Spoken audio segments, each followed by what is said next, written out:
자, 다음으로 넘어와서 우리가 당뇨병에 대해서 알아보도록 하겠습니다. 당뇨병. 지금, 당뇨병 환자가 우리나라에 상당히 많습니다. 근데 과거 선생님 통계 자료를 확인해 보니까 당뇨병 환자가 그렇게 많지 않았어요. 그렇게 많지 않은데 요즘에는 당뇨가 거의 뭐 많은 사람들이 앓고 있는 그런 질병이 돼버렸어요. 자, 그래서 이 당뇨병이란 건 뭔지 한번 알아보도록 하겠습니다. 자, 먼저 이 당뇨병이라고 하는 것은 혈당을 조절하는 호르몬, 인슐린의 어떤 이상 현상이 생긴 겁니다. 자, 그래서 고혈당이 되어서 여러 증상들 발생하고요. 이 증상들 뒤에서 알아보도록 하고요. 자, 소변으로, 그러니까 소변으로 포도당이 배설되는 대사 질환을 우리가 당뇨병이라고 합니다. 자, 그래서 기본적으로 소변에 당이 검출되면 이 당뇨를 의심을 해봐야 되는 거죠. 자, 그럼 어떤 증상들이 생기느냐? 자, 먼저 무증상, 증상이 없을 수도 있고요.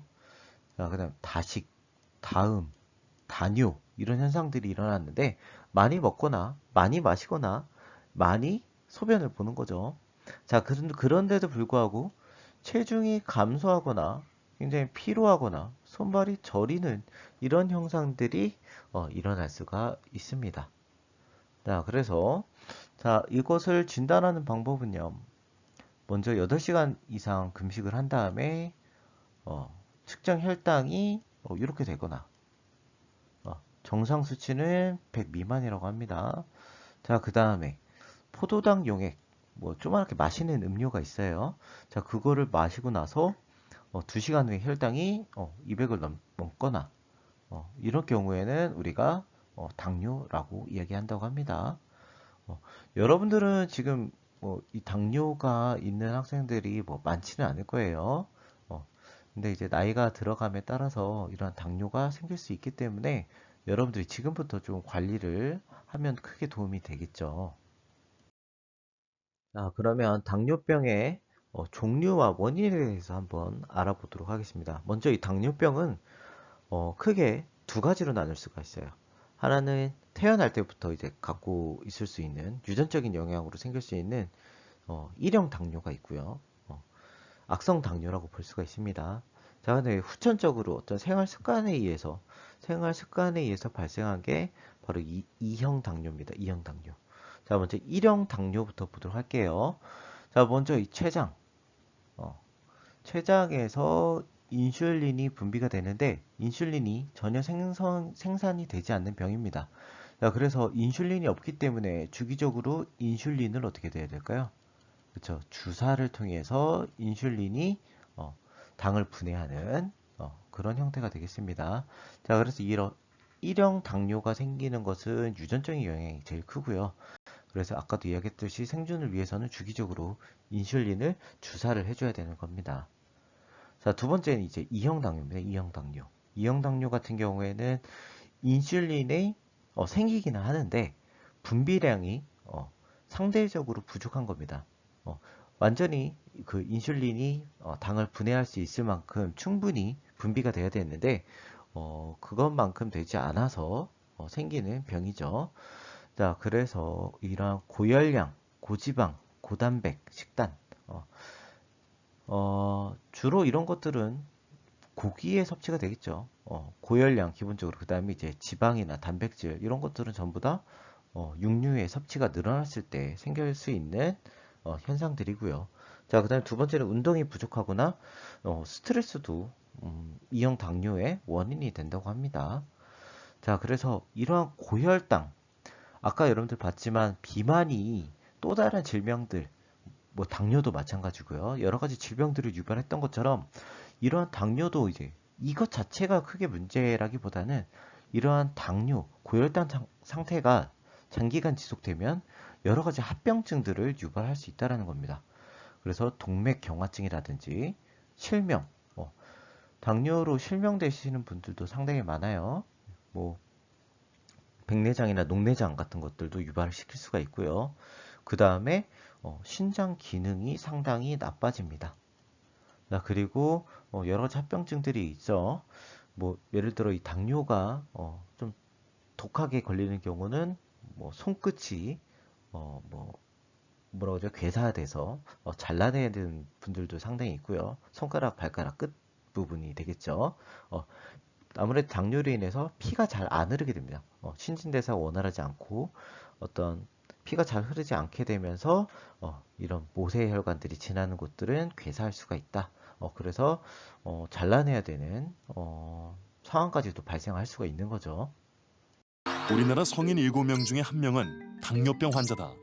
하지만 10명 중에 3명은 본인이 당뇨병이 있다는 사실을 모르고 있다. 2, 3년 전에 건강검진 했는데 나는 괜찮았었다. 근데 갑자기 생겼다 이런 분들이 있거든요. 차도 수리받은 게 보통 한 1, 2년마다 또 다시 가셔서 점검 받듯이 당뇨병도 40세 넘으시면 누구한테나 올 수 있는 거니까 그렇게 하는 게 좋죠. 올해 26살 청년 민준기 씨는 제2형 당뇨병을 앓고 있다. 7년 전 당뇨병 진단을 받은 민준기 씨는 당뇨병 약을 복용하고 있다. 예전에는 고기랑 뭐 치킨, 술 이런 걸 많이 먹었는데 요즘에는 뭐 병도 있고 그래서 제가 요즘에는 야채를 많이 먹으려고 하고 있어요. 혈당 관리를 위해 생활 습관을 바꿨다는 민준기 씨. 하루에 몇 번 정도 걸어요? 제가 이게 만보기 어플이 있는데 4,400걸음 걸었네요. 보니까. 군입대를 앞두고 병무청에서 신체 검사를 하다 당뇨병 판정을 받았다. 살은 쪄도 건강하다고 생각했는데 당뇨병이라 생각을 해서 근데 좀 충격이 컸죠. 좀 먹는 거를 좀 자제했으면은 좀 괜찮지 않았을까라는 좀 생각을 하죠. 그리고 지금도 좀 많은 후회를 해요. 음식으로 섭취한 포도당은 인슐린에 의해 우리 몸의 에너지원으로 사용되고 흡수된 포도당은 간이나 근육에 저장된다. 그러나 몸 안에 인슐린이 부족하면 흡수된 포도당은 몸에 저장되지 못하고 혈액에 있다가 소변으로 빠져나가게 된다. 이렇듯 췌장의 인슐린이 제대로 작동을 못하면 혈액 속의 포도당이 비정상적으로 높아지는데 이것이 바로 당뇨병이다. 당뇨병의 일반적인 증상은 갈증이 나고 소변을 자주 보는 것이다. 성인이 돼서 걸리는 당뇨병은 제2형 당뇨병이죠. 2형 당뇨병의 특징은 시작이 인슐린 저항성입니다. 그 인슐린 저항성을 극복하기 위해서 췌장에서 일부러 인슐린을 많이 내죠. 그게 계속 하다 보면 췌장도 지치게 되겠죠. 그때부터는 췌장에서 인슐린 분비가 떨어지게 됩니다.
자, 그러면 이러한 당뇨를 예방하고 개선할 수 있는 방법도 우리가 두 가지 측면에서 한번 확인을 해보도록 하겠습니다.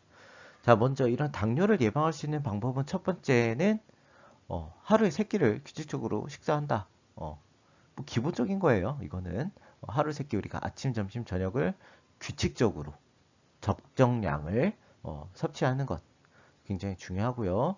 이것도 비슷하죠. 자, 식이섬유와 풍부한 채소 해조류 이것도 우리가 비만 예방할 수 있는 식이요법에 이것도 있었죠. 이거는 뭐 같은 맥락에서 우리가 볼 수가 있네요. 사실은 당뇨와 비만은 같은 맥락상 평행선상에 있는 질병이라고 보시면 돼요. 그렇기 때문에 식이요법도 비슷한 방향으로 가는 것을 우리가 볼 수가 있죠. 자, 그 다음에 이제 기본적으로는 당의 수치를, 우리 혈류에 있는 당의 수치를 기본적으로 과혈당이 되지 않도록 당 섭취를 줄여주는 게 굉장히 중요해요. 자, 그래서 당을 유발할 수 있는 어떤 설탕이나 꿀, 사탕, 탄산음료, 단 음식을 피하거나 섭취를 줄이는 게 굉장히 도움이 되겠죠. 자, 그 다음에는 생활 지침 한번 봅시다. 자, 금연이나 절주, 안 좋죠. 자, 그 다음에 적정 체중을 유지한다. 자, 비만은 당뇨를 유발할 수 있기 때문에 비만을 체중을 관리하는 것도 당뇨를 예방하는데 또는 개선하는데 크게 도움이 될 수가 있다. 자, 그 다음에 규칙적으로 운동을 하고요. 이것도 비만과 같은 맥락에서 보시면 됩니다. 자, 일상생활에서 활동량 최대한 늘리기. 이것도 비만을 예방하는 지침이었죠. 자, 그래서 비슷한 맥락에서 여러분들 이해를 하시면 좀 더 이해하시기가 쉬울 것 같습니다. 자, 세 번째는 간 질환입니다. 간. 사실 이 간이 굉장히 중요하거든요. 그래서 우리가 뭐 마시는 음료들을 보면 그 뭐 강장제라고 하죠. 그게 간에 좋은 음료가 상당히 많아요. 그래서 이 간이 안 좋으면 우리가 그만큼 피로를 느끼고 이 간이 어떤 몸에 있는 독소를 분해할 수 있는 그런 역할들을 하기 때문에 이 간이 건강한 게 굉장히 중요하거든요. 자, 그래서 이런 간 질환들, 우리의 건강을 위협하는 간 질환들 어떤 것들이 있는지 한번 봅시다. 자, 먼저 첫 번째는 지방간, 지방간이 있어요. 그래서 간에 중성 지방이나 콜레스테롤이 쌓인 것. 그러니까 우리 몸에 지방을 섭취했을 때 여러 군데 이제 간이 지방이 쌓일 수가 있죠. 근데 이제 간에 이제 지방이 쌓이는 거를 우리가 지방간이라고 이야기를 하고요. 자, 요거는 뭐 예방 방법은 여러분들 뭐 이전에 수업했기 때문에 잘 알 수가 있겠죠. 자, 그래서 한번 넘어가 보도록 할게요. 자, 그 다음에 두 번째는 알코올성 간염. 음주로 인해서 간세포가 파괴돼서 염증이 생긴 것. 그렇죠. 이거는 음주가 원인이 되겠죠. 자, 그 다음에 간 경변증 이렇게 해서 염증에 의해서 간이 섬유화되는 겁니다. 아주 지독한 병인데요. 간의 기능이 저하되는 질환입니다. 자, 그래서 간 질환은 원인과 증상, 진행 정도, 영양 상태에 따라서 식이요법이 전부 다릅니다. 얘네들이 식이요법이 다르기 때문에 각 상황에 따라서 적절한 식이요법을 사용하는 게 중요하다라는 겁니다. 체내로 들어온 알코올은 그렇다면 과다한 음주는 간에 어떤 영향을 미치는 것일까? 체내로 들어온 알코올은 장 점막을 통해 혈액 속으로 들어가 약 90%가 간에서 대사된다. 이때 알코올은 분해 효소에 의해 먼저 독성 물질인 아세트알데히드로 산화, 다시 무독성 아세테이트로 분해되어 몸 밖으로 배출된다. 하지만 간은 시간당 대사 한계치가 정해져 있어 과음에 의한 알코올은 분해되지 못한 채 독성 물질 그대로 온몸을 돌아다니며 위 점막을 손상시키고 뇌의 신경 활동을 억제하며 간세포를 손상시키는 것이다. 한편 알코올이 무독성으로 분해됐더라도 그 과정에서 일부는 지방산으로 전환, 간에 필요 이상의 중성 지방이 축적된다. 즉, 반복적인 과음은 간 내 지방 축적과 함께 염증을 악화시키고 심지어 간암으로까지 발전할 수 있다. 술이나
자, 그래서 식이요법 균형 잡힌 식사하기 뭐 너무 좀 식상한 얘기긴 한데 너무도 식상하지만 너무도 당연하고 너무도 필수적인 요소기 때문에 들어가 있는 것 같아요.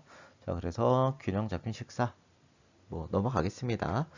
자, 그다음에 신선한 과일이나 채소, 해조류를 섭취한다. 이 해조류의 중요성 계속 나오네요. 자, 과일이나 채소도 식이섬유, 채소가 많이 들어있으니까 이 채소도 비슷한 맥락에서 보시면 되고요. 자, 과일 같은 거 섭취할 때 과육만 먹는 것보다는 과일의 껍질을 먹을 수 있는 거는 함께 섭취해 주는 게 굉장히 좋다라고 합니다. 자, 그 다음에 간 경변증, 어떤 복수나 부종이 있는 경우에는 염분 섭취를 제한한다. 이렇게 되어 있던데요. 복수, 어떤 물이 차거나 부종, 이것도 마찬가지로 붓는 거죠. 붓는 현상이 있을 때에는, 그러니까 우리 간 경변증이 왔을 때는 이렇게 몸이 굉장히 부어요. 부어서 막 살찐 사람도 아닌데 물만 섭취해도 엄청나게 몸이 붓습니다. 붓고 띵띵 붓고 저리고 아프고 막 그렇거든요. 자, 그럴 경우에는 이 염분의 섭취를 제한을 해야 됩니다. 수분을 뭐 수분은 상관이 없지만 염분, 소금의 섭취를 나트륨의 섭취를 줄여야 돼요. 왜냐하면은 우리가 삼투압 현상 때문에 염분을 많이 섭취하게 되면 우리 몸이 그만큼 수분을 가지고 있으려고 하기 때문에 더 붓습니다. 더 붓는 현상이 있을 수 있기 때문에 간 경변증이 있는 경우에 간이 안 좋을 경우에는 이러한 염분을 섭취하는 게 굉장히 안 좋다. 그래서 섭취를 그만큼 제한해야 한다라는 겁니다. 자, 그 다음에 양질의 단백질 섭취를 해야 하나? 간 기능이 저하되면 섭취를 제한한다. 간 기능이 안 좋을 때에는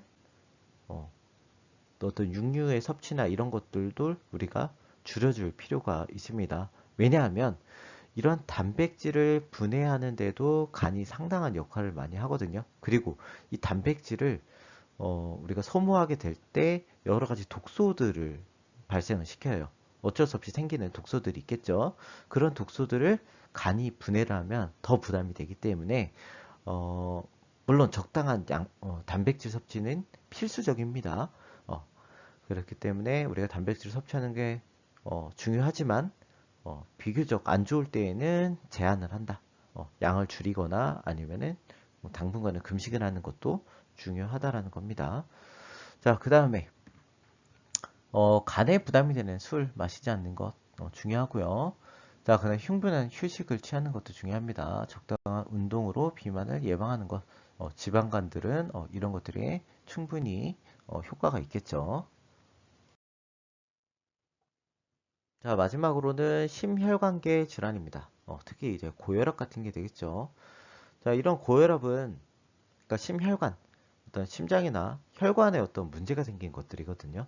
그러니까 고혈압이라고 하는 거는 이제 혈압이 정상 악력보다 그러니까 높은 거를 이야기를 해요. 그러니까 혈압이 높은 데에는 여러 가지 이유가 있겠지만 그중에 이제 어떤 이유가 있냐면 여러분들 몸에 이제 혈관이 있겠죠. 피가 흐르는 관이 있을 겁니다. 여기에 뭐가 생기냐면 이렇게 오랜 시간이 지나면서 나이가 들면서 여기에 지방이 생겨요. 지방. 콜레스테롤이 지나가다가 쌓이고 해서 축적이 되는 거죠. 자, 그래서 여기로 지나가던 혈류의 량은 일정한데 여기에 공간이 줄어든다. 자, 그러면 상대적으로 이쪽에 압력은 어떻게 될까요? 상대적으로 압력은 높아질 수밖에 없겠죠. 자, 이게 이제 뭐 베른누이 법칙이죠. 혈류의 속도가 늘어나고 압력이 늘어나는 현상이죠. 자, 이러한 현상 때문에 발생하는 게 바로 이 고혈압입니다. 고혈압. 자, 그래서 이러한 고혈압은 어떤 이 지방의 섭취와도 크게 상관이 있고 비만과도 관련이 있어요. 그 다음에 당뇨랑도 관련이 있습니다. 왜냐하면은 당이 높게 되면은 중성지방이 늘어나니까 혈중 중성지방이 늘어나니까 이런 고혈압도 유발할 수가 있다라는 거예요. 그래서 어느 정도 우리의 생활 습관이 우리가 기존에 배웠던 여러 가지 생활 습관 병하고 다 이제 연관이 지어서 맞물려서 일어난다고 보시면 됩니다. 자, 그래서 이 원인을 한번 볼게요. 자, 기본적으로 이 고혈압은 유전의 영향도 상당히 있다라고 합니다. 자, 그리고 이제 음주, 흡연, 운동 부족, 스트레스, 그리고 과도한 염분 섭취 등 어떤 잘못된 생활 습관이 이제 원인이 되겠죠. 자, 그래서 고혈압 같은 경우에는 진단을 이렇게 합니다. 수축계의 혈압이 140 이상이거나 유방기가 뭐 90이다 라고 했을 때는 우리가 고혈압으로 보는 거죠. 자, 그래서 여러분들 그 혈압계 있잖아요. 우리 보건실 가면은 사용할 수 있고, 교무실에도 이제 한 대 배치가 되어 있는데, 여러분이 쓰기에는 조금 2층 교무실에 있는데, 여러분이 쓰기에는 조금 눈치가 보이겠죠.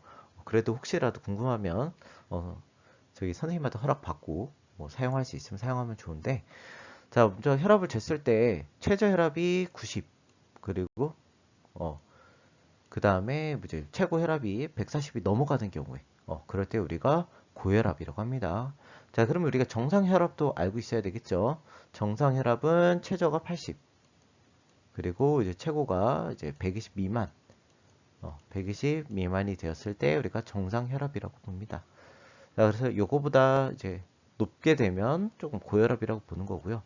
이거보다 이제 낮은 경우도 있는데 이제 그런 걸 우리가 저혈압이라고 이렇게 하는데 사실 고혈압만큼 위험한 게 이제 저혈압인데 뭐 이거는 나중에 선생님이 설명할 수 있을 기회가 있으면 그때 한번 설명을 하도록 하겠습니다. 자, 그럼 이러한 고혈압 우리가 원인을 알고 있으니까 사실 이거를 예방하거나 개선하는 건 뭐 따로 정리할 게 뭐 의미가 있을까 싶지만 그래도 한번 알아보도록 하겠습니다. 자, 먼저 식이섬유를 충분히 섭취한다. 그다음에 두 번째, 이거 좀 특이사항인데 하루에 염분 섭취량을 5g 미만으로 제한한다. 우리가 사실 나트륨의 섭취가 굉장히 많죠. 단짠, 뭐 맵단짠 이런 거 좋아하잖아요. 어쩔 수 없이 이러한 맵단짠 음식이 고혈압을 유발할 수밖에 없거든요. 그래서 특히나 이 염분 섭취량을 좀 줄여야 된다. 자, 이러면서 우리가 사실 딜레마에 빠지는 경우가 굉장히 많아요. 우리나라 대표 발효 음식 뭐가 있죠? 뭐가 있을까요? 여러분 잘 알고 있는 장류, 된장, 뭐 고추장, 뭐 이런 것도 있지만 사실은 우리 염장 음식이라고 하면 대표적인 김치 이런 것들이 있겠죠. 이런 것들은 사실 염분이 상당히 많아요. 사실 그 김치 안에 있는 여러 가지 식이섬유라든지 그 다음에 뭐 비타민 이런 것도 많이 있고요. 그 다음에 이제 가장 중요한 유산균 같은 게 굉장히 많이 들어있어요. 우리의 장을 건강하게 만들어주는 것들이 많이 들어있지만 반면에 이런 것들이 염장 음식이다 보니까 발효 음식이다 보니까 상당히 그 안에 염분이 많이 들어있어요. 그래서 몸에 좋지만 이런 김치 물론 세계적으로 굉장히 건강한 식품이다라고 알려져 있지만 이런 염분 측면에서는 상당히 안 좋은 것도 있다. 여러분들 이걸 좀 기억하고 적당하게 섭취하는 게 중요하다라는 것도 여러분들 잘 기억해 주시면 좋을 것 같아요. 자, 그 다음에 총 지방 섭취량 제한한다. 그 다음에 포화 지방 섭취량을 줄인다. 자, 이 포화 지방이라고 하는 거는 우리가 소화시키기 어려운 지방들이죠. 그래서 여러분들이 그 헷갈리기가 쉬운데 불포화 지방이 좋은 거고 포화 지방이 나쁜 건가요? 라고 하는 사람들이 있어요. 뭔가 불포화되면 뭔가 소화가 안 되는 건가? 이렇게 생각하는 친구들이 있는데 사실은 불포화 지방이 포화 지방보다 더 좋습니다. 그렇기 때문에 불포화 지방 물론 불포화 지방도 많이 섭취하면 좋지는 않지만 적당량을 섭취해야 되지만 이 포화 지방이 나쁜 거다, 더 나쁘다라는 거 여러분들 잘 알고 계시면 될 것 같고요.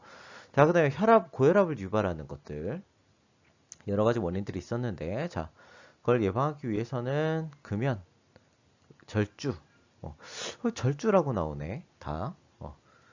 사실 금주가 제일 좋기는 하죠, 여러분들. 권장하는 건 금주지만 절주하는 것도 뭐 된다곤 하네요. 뭐 술 좋아하시는 분들은 뭐 한 잔 정도는 약이다, 약주다 이렇게 말씀하시는 경우가 있는데 사실은 안 먹는 게 제일 좋고요. 가끔은 선생님이 정확한 건지 모르겠지만 혈행 개선에 뭐 건강한 약주 한 잔 정도는 괜찮다 이렇게 뭐 말씀하시는 의사 선생님들도 계신 것 같은데 글쎄요. 금주를 권합니다, 여러분들. 뭐 아직 여러분들 뭐 음주를 할 수 있는 나이도 아니고요. 그쵸? 자, 그 다음에 적정 체중 유지 당연한 얘기고요. 자, 그 다음에 자 매일 30분씩 규칙적인 운동하기. 다 맥락이 좀 비슷비슷하네요. 생활 습관병이라는 게 비슷한 생활 습관에서 발생되는 경우가 많기 때문에 이런 것 같습니다. 자, 그 다음에는 심혈관계 질환 중에서 고지혈증과 동맥경화증이 있습니다. 동맥경화증. 자, 그래서 고지혈증 보면은 혈액 내에 필요 이상으로 많은 지질이 있는 겁니다. 지질. 그래서 혈관에 쌓이는 증상인데 결국에 이런 고지혈증이 있으면 피가 어떻게 되냐면 약간 고지혈증이 없는 사람에 비해서 피가 약간 끈적끈적해야 하다고 해야 되나?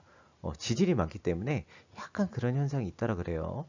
결국에는 끈적끈적하다라는 얘기는 어떤 혈류의 유동성을 방해하는 요소로 작용할 수 있다라는 거고, 결국에 이런 것들이 어떤 동맥이나 이런 게 터지는데, 모세혈관이 터지는데 크게 역할을 할 수가 있겠죠. 그래서 이 고지혈증이 문제가 아니라 이 고지혈증으로 인해서 또 다른 문제점을 발생될 수 있다라는 것들을 여러분들 잘 알고 계셔야 되고요. 자, 그 다음에 동맥경화증입니다. 동맥. 우리 피에는 동맥이랑 정맥이 있죠. 자, 그래서 이 동맥이 경화된다, 단단해진다라는 건데, 자, 아까도 이야기했듯이 콜레스테롤과 지방이 동맥의 내벽에 천천히 쌓이는 겁니다. 그러면서 점점 두껍게 성장을 하게 되겠죠. 자, 그러면서 피가 지나갈 수 있는 혈관의 공간은 점점 줄어들게 되고요. 그리고 여기에 지방이 딱딱하게 굳으면서 이제 탄력을 잃는 상태가 되는 거죠. 그래서 이러한 동맥 경화도 얘 자체로도 큰 문제지만 이런 동맥이 경화되면서 다른 데서 터져버리는 현상이 일어날 수가 있는 거죠. 그래서 이제 여러 가지 문제점을 유발시킬 수 있는 고지혈증과 동맥경화증도 이런 심혈관계 질환이다 라는 거 여러분들 참고로 알고 계시면 되겠습니다. 자, 그러면 고지혈증과 동맥경화증을 예방하고 개선할 수 있는 방법도 한번 알아보도록 하겠습니다. 자, 먼저 이 지방. 이 지방은 만성 질환의 근원이 되네요. 자, 이 지방 섭취를 줄여주는 게 좋다. 자, 결과적으로는 고지혈증이나 동맥경화증은 혈관에 지방이나 콜레스테롤이 쌓이는 거잖아요. 그럼 결과적으로 이 지방을 줄여주는 게 제일 좋은 방법이겠죠. 자, 그 다음 당분이 적은 음식 먹는다. 자, 이 당이 뭐가 될 수가 있다? 중성지방이 될 수가 있다라고 이야기를 했었죠. 자, 그리고 중성지방이 될 수가 있기 때문에 결과적으로는 고지혈증이나 동맥경화증을 유발시킬 수가 있는 거고. 자, 그래서 이런 것들이 적은 음식을 섭취한다. 굉장히 중요하겠죠. 자, 그 다음에 견과류, 봐주면 안 되네. 견과류, 그리고 푸른 생선. 자, 푸른 생선 안에는 불포화지방산이 들어있어요. 자, 여러분들 오메가3 혹시 들어봤는지 모르겠어요. 자, 이 오메가3 안에는 불포화지방산이 들어있고, 이러한 오메가3가 우리 혈중에 있는 지방이나 콜레스테롤을 녹여주는 역할을 해요. 자, 그래서 굉장히 좋은 역할을 하죠. 자, 그래서 우리가 푸른 생선을 섭취하는 것도 좋고, 만약에 푸른 생선을 섭취를 할 수가 없다라고 한다면 오메가3를 우리가 섭취함으로써 영양제로 섭취함으로써 이런 것들을 조금 예방하거나 개선할 수가 있다는 겁니다. 자, 그 다음에 녹색 채소나 해조류, 식이섬유를 많이 섭취해 주는 것도 크게 도움이 된다라고 하네요. 자, 그 다음에 우리가 식품을 구매할 때 이 트랜스 지방과 콜레스테롤을 함량을 확인하는 것도 굉장히 도움이 된다라고 해요. 자, 그래서 여러분들 음식을 식품을 구매할 때 이런 거 본 적 있는지 모르겠어요. 자, 여기 글씨가 작아서 잘 보일지 모르겠는데 지금 보면 여기 트랜스 지방 0g 이렇게 나와 있고, 그 다음에 이제 콜레스테롤은 이제 퍼센트, 포화지방도 이제 퍼센트 이런 식으로 나와 있는 모습을 볼 수가 있는데, 그래서 이 트랜스 지방이라고 하는 거는 사실은 이제 불포화지방 같은 거를 고체화할 때, 예를 들어서 식물성 지방을 우리가 마가린 같은 걸 만들잖아요. 버터나 마가린 이런 것들을 만들기 위해서 고체로 변환을 시켜야 되는 거거든요. 우리가 트랜스 하면 트랜스포머 뭐 형체를 바꾸는 그 로봇을 이야기를 하죠. 아니면 트랜스젠더라고 하면 성을 전환하는 사람들을 이야기를 하죠.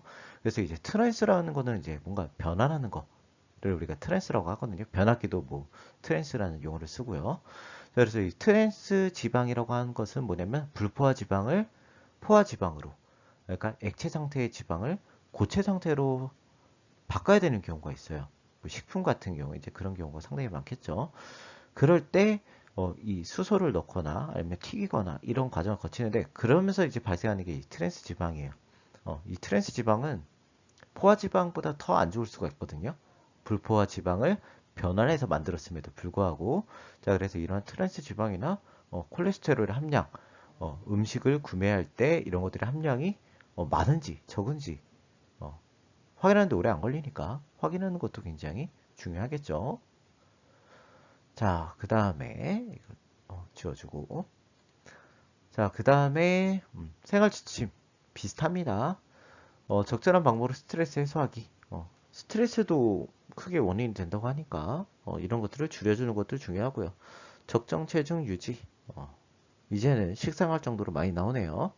자, 그 다음에 매일 30분씩 빠르게 걷기. 규칙적으로 유산소 운동하기. 유산소 운동하기인데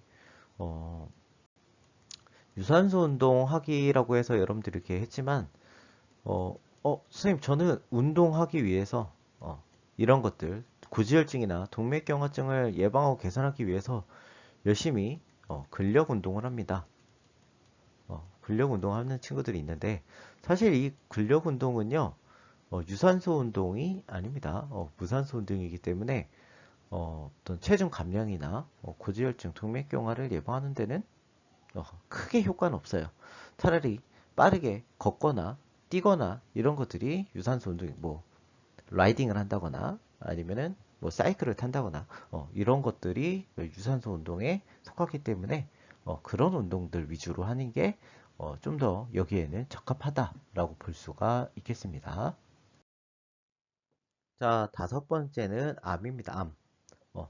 사실 이 선생님이 이전에도 이야기했지만 현대인의 사망 원인 중에 3분의 1을 차지하는 게 암이에요. 그만큼 과거에 비해서 이 암의 비중은 많이 늘어났고요. 정말 이 암의 원인은 정말 다양하고 암의 종류도 점점 다양해지고 있어요. 요즘 뭐 희귀암도 많이 생기고 있고요. 여러 가지 우리가 화학 물질에 노출되다 보니까 더 그런 것도 많이 있고, 그리고 이제 현대인들 같은 경우에는 식습관의 문제도 있지만 생활 습관뿐만 아니라 어떤 스트레스에 의해서 생기는 암들도 상당히 많이 있거든요. 그래서 암들 왜 어떻게 생기고 있는지, 그리고 이런 것들 예방할 수 있는 방법도 한번 같이 알아보도록 할게요. 자, 먼저 첫 번째는 자, 암은 이 악성 종양의 일반적인 명칭입니다. 그래서 우리가 무슨 종양이다, 뭐 뇌종양이다 이런 것도 전부 다 이제 암에 속하게 되는 거고요. 이제 근데 이제 일반적인 종양이 있고 그 다음에 이제 크게 문제가 되는 악성 종양이 있는 거죠. 근데 일반적인 종양을 우리가 암이라고 다 이렇게 이야기는 하지는 않고요. 악성 종양을 우리가 암이라고 이야기를 합니다. 자, 그래서 이 암세포라고 하는 거는 계속 분열합니다. 그러니까 이제 일반 세포 같은 경우에는 일반 세포랑 이제 어떤 차이가 있냐면, 정상적인 세포 같은 경우에는 수명이 있어요, 수명. 그러니까 계속 세포 분열을 하다가 이제 수명이 다 하면은 이제 소멸해 버리는 요게 이제 정상적인 세포예요. 근데 이 암세포는 무한 증식을 합니다. 사람이 살아있는 한 계속 증식을 합니다. 자, 그래서 계속 증식을 하는 것도 문제지만 이 증식하는 과정에서 정상세포를 파괴하죠, 파괴. 그러면서 이제 빈혈이나 호르몬 이상, 그리고 근육 약화 등의 여러 가지 어떤 부수적인 병을 이제 일으키는 것을 우리가 암이라고 합니다. 그래서 이 암세포가 사실은 의학적으로는 굉장히 대단하잖아요. 그러니까 계속 증식을, 영양분만 계속 준다면 죽지 않고 무한 분열하는 어떤 영생의 세포라는 면에서는 어떤 의학적으로는 굉장히 크게 도움이 돼요. 그래서 사실은 세계에 있는 여러 가지 희귀 질병을 해결할 수 있는 백신이나 약을 개발하는데 이 암세포가 상당히 많은 역할을 합니다. 그렇지만 이런 암세포가 우리 몸 안에 있을 때는 크게 문제가 될 수가 있는 거죠. 이런 암세포는 정말 재밌는 세포이기 때문에 조금 더 뒤에서 어차피 생명 기술하고도 관련이 있으니까 선생님 관련 영상이 있으면 같이 보여주도록 하겠습니다. 자, 그리고 증상 한번 봅시다. 자, 암의 종류에 따라서 이제 조금 다르지만 기수에 따라서 이제 1기냐, 2기냐, 3기냐 이렇게 나눌 수가 있습니다. 보통 이러한 암을 나누는 기수를 나누는 기준은 얼마나 전이 됐느냐에 따라서 이제 나눌 수가 있거든요. 그런데 이 암 같은 경우에는 초기에 증상이 없어요. 초기에는 증상이 없기 때문에 내가 이미 어떤 문제가 있는 것처럼 느꼈다. 내가 이거를 자각했을 때에는 이미 1기가 아니라 2기나 3기일 가능성이 굉장히 높습니다. 그렇기 때문에 조기 발견이 그만큼 어려운 만큼 이 암이 발생할 수 있는 나이가 되면은 내가 증상이 없더라도 이런 암을 지속적으로 확인할 수 있는 검진이 필요한 거죠. 자, 그 다음에 조기 발견도 어려울 뿐더러 치료가 굉장히 어렵습니다. 물론 지금은 의학과 생명 기술이 상당히 많이 발전했기 때문에 암을 치료할 수 있는 경우도 상당히 많다고 하지만 대부분 완치가 되는 경우는 비교적 조기에 발견한 경우가 상당히 많아요. 그래서 우리가 이런 암이 일단은 생겼을 때에는 치료하는 것도 굉장히 중요하지만 치료하는 것만큼이나 예방에 우리가 신경을 쓰고 조기에 발견하는 것에 조금 더 포커스를 두고 있는 것이 굉장히 중요하겠죠. 그렇다 보니까 사망률이 그만큼 높다라는 겁니다. 자, 그 다음에 발병률입니다. 발병률. 자, 나이가 증가할수록 발병될 확률이 높고요. 자, 특히 최근에 우리나라의 경우에는 갑상선암, 그리고 위암, 대장암, 폐암, 유방암, 간암 이 순으로 많이 발병한다고 하는데 이런 것들 발병하는 이유는 결국에는 식이요법이 아니라 식생활과 가장 큰 관련이 있는 그런 질병들이 되겠죠. 자, 그래서 뒤에서 우리가 좀 더 자세하게 개선할 수 있는 방안을 알아보도록 합시다. 자, 그러면 암의 예방에 도움이 되는 식품들에는 어떤 것들이 있는지 한번 이 피라미드를 통해서 알아보도록 하겠습니다. 먼저 이 피라미드 위로 갈수록 항암에 도움이 되는 그런 식품들이라고 하네요. 자, 그래서 대표적인 식품들은 뭐가 있는지 봅시다. 자, 마늘, 양배추, 콩, 생강, 샐러리, 당근 이런 것들인데 전부 다 채소들이 되겠죠. 그 다음에 양파, 녹차, 현미, 자몽, 오렌지, 레몬 뭐 이런 것들이 쭉 있네요. 자, 토마토도 몸에 좋다고 하고요. 고추, 브로콜리, 뭐 콜리플라워, 가지. 그 다음에 뭐 귀리, 곡물 중에 귀리, 뭐 민트, 오이, 로즈마리 이런 것들이 있네요. 자, 뭐가 있는지 한번 여러분 쭉 보시고요. 대부분 이것들은 전부 다 야채나 채소들로 이루어져 있는 걸 볼 수가 있고요. 뭐 일부 과일 같은 것도 보이네요. 자, 이런 것들은 암의 예방에 도움이 된다 라고 하지만 이것도 마찬가지로 과도하게 섭취했을 때는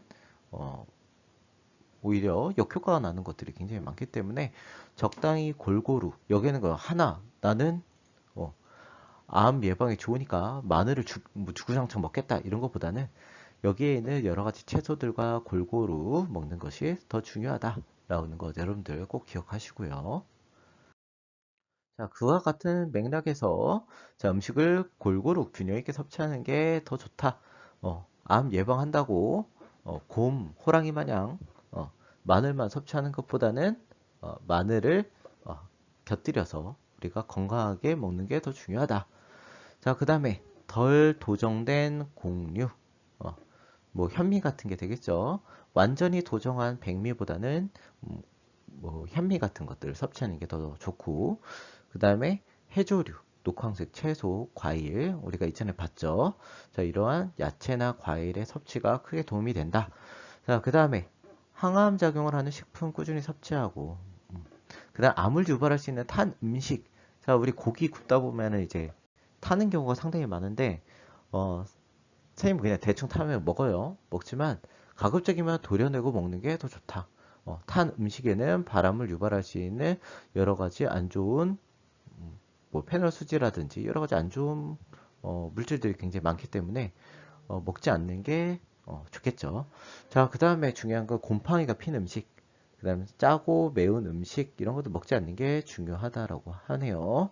곰팡이가 핀 음식뿐만 아니라 비교적 오래된 음식도 안 좋기 때문에 피하는 게 좋고요. 자극적인 음식들 이런 것들은 암을 유발할 수 있기 때문에 가급적이면 피하면 좋습니다. 사실 우리가 마시는 건 다 자극적인 음식인데, 그쵸? 자, 그 다음에 생활지침, 금연, 절주 말고 금주하세요, 여러분들. 자, 그 다음에 적당한 운동, 적정 체중을 유지하는 것. 같은 맥락입니다. 자, 오늘 발암성 물질에 노출되지 않도록 안전수칙 지킨다.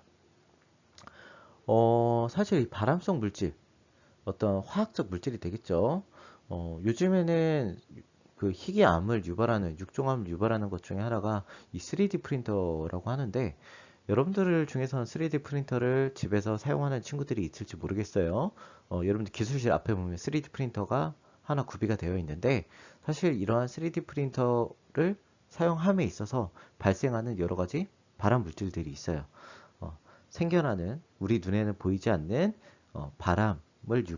암을 유발할 수 있는 그런 가스들이 발생하기 때문에 이런 것들을 우리가 잘 알고 대처를 하는 게 굉장히 중요하겠죠.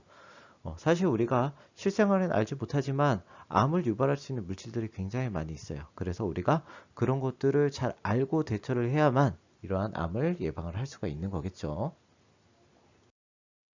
자, 그러면 오늘 학습한 내용을 확인하는 문제를 한번 풀어보도록 할게요. 자, 다음 중 비만을 예방하기 위한 식이요법으로 옳지 않은 것. 문제가 너무 쉬운데 그래도 한번 풀어보도록 하겠습니다. 자, 누가 풀어볼까요? 자, 누구든 읽고 풀어보세요. 자, 지금은 선생님이 풀어보도록 하겠습니다. 누가 손 들었는지 확인할 수가 없네요. 자, 먼저 수분을 충분히 섭취하는 것 도움이 될까요? 자, 이거는 충분히 도움이 되죠. 자, 수분을 섭취함으로써 어떤 게 가능하다 그랬죠? 우리 몸의 신진대사를 활성화하고 그래서 비만을 예방할 수 있다라고 이야기했었죠. 자, 그 다음 야식이나 외식의 횟수를 줄인다. 이건 맞는 건가요? 네, 그렇죠. 자, 이것도 맞는 겁니다. 자, 규칙적인 식사. 아침, 점심, 저녁을 잘 먹는 것도 굉장히 중요하고요. 자, 불필요한 야식. 너무 늦게 먹는 것, 안 좋죠. 뿐만 아니라 간식도 물론 안 좋습니다. 자, 근데 외식은 기름지거나 육류의 소비가 많은 경우가 많고요. 그리고 외식을 하는 경우에 집에서 먹는 것보다 더 과식하는 경우가 많다라고 이야기를 했었죠. 자, 그 다음에 세 번째, 하루 세 끼 규칙적으로 먹는다. 이거는 맞는 이야기고요. 자, 식이섬유가 많은 식품을 줄인다. 야, 이거 맞는 건가요, 여러분들? 자, 이거는 틀린 거죠. 자, 식이섬유가 많은 식품을 말장난하고 있는데 많이 섭취하는 게, 늘리는 게 비만 예방에 도움이 된다라고 이야기를 했고요.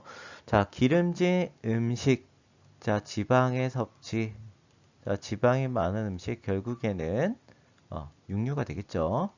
자, 육류의 섭취를 줄여야 되고요. 단 음식 뿐만 아니라 탄수화물도 같이 줄이는 게 도움이 된다라고 이야기했었죠. 자, 그래서 정답은 몇 번인가요? 정답은 4번이 되겠죠.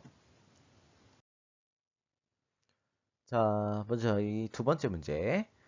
자, 가로 안에 들어갈 질병, 생활습관 질병을 써보는 건데 일단 첫 번째 가로 내용을 한번 봅시다. 첫 번째 가로는 간의 중성지방이나 콜레스테롤이 쌓인 것 이런 거 보니까 이거는 뭘까요, 여러분들? 자, 간에 지방이 쌓인 것. 자, 순서 바꿔서 얘기하면 그렇죠. 첫 번째 건 지방간이 되겠고요. 자, 그 다음 두 번째 가로는 자, 음주 때문에 간세포가 파괴된 것. 자, 음주간. 자, 음주 술이죠, 술. 자, 술은 뭘로 돼 있어요? 그렇죠. 알코올입니다, 알코올. 알코올. 그래서 두 번째는 알코올성 간 질환이 되겠죠. 자, 그다음 세 번째는 뭘까요? 자, 이런 증상이 심화되면 지방간이나 알코올성 질환이 지속되면 어떤 현상이 일어나냐면 간이 섬유화되는 현상이 일어나게 된다. 그러한 질병 우리는 죄송합니다. 간 경변화가 일어난다라고 이야기를 했었죠. 자, 그래서 정답을 한번 확인해 보도록 하겠습니다. 자, 지방간과 알코올성 간염, 알코올성 간 질환, 자, 그 다음에 간 경변증이 있다. 이렇게까지 여러분들 확인하시면 되겠습니다. 자, 그럼 우리가 지금까지 배웠던 식생활의 문화와 어떤 생활 습관병, 그리고 잘못된 식습관으로 인해서 발생할 수 있는 여러 가지 생활 습관병, 그리고 그것을 개선하고 예방할 수 있는 식이요법과 생활 지침에 대해서 알아보았습니다. 여러분들 수업을 아주 잘 해줬고요. 관련된 문제가 있는데 이 문제는 여러분들이 교과서 115페이지에 있으니까 시간 날 때 한 번씩 풀어보면 크게 도움이 될 것 같아요. 자, 그래서 여기 가로들이 있는데 이거는 각자 한번 풀어보는 시간을 갖고 수업을 마치도록 하겠습니다.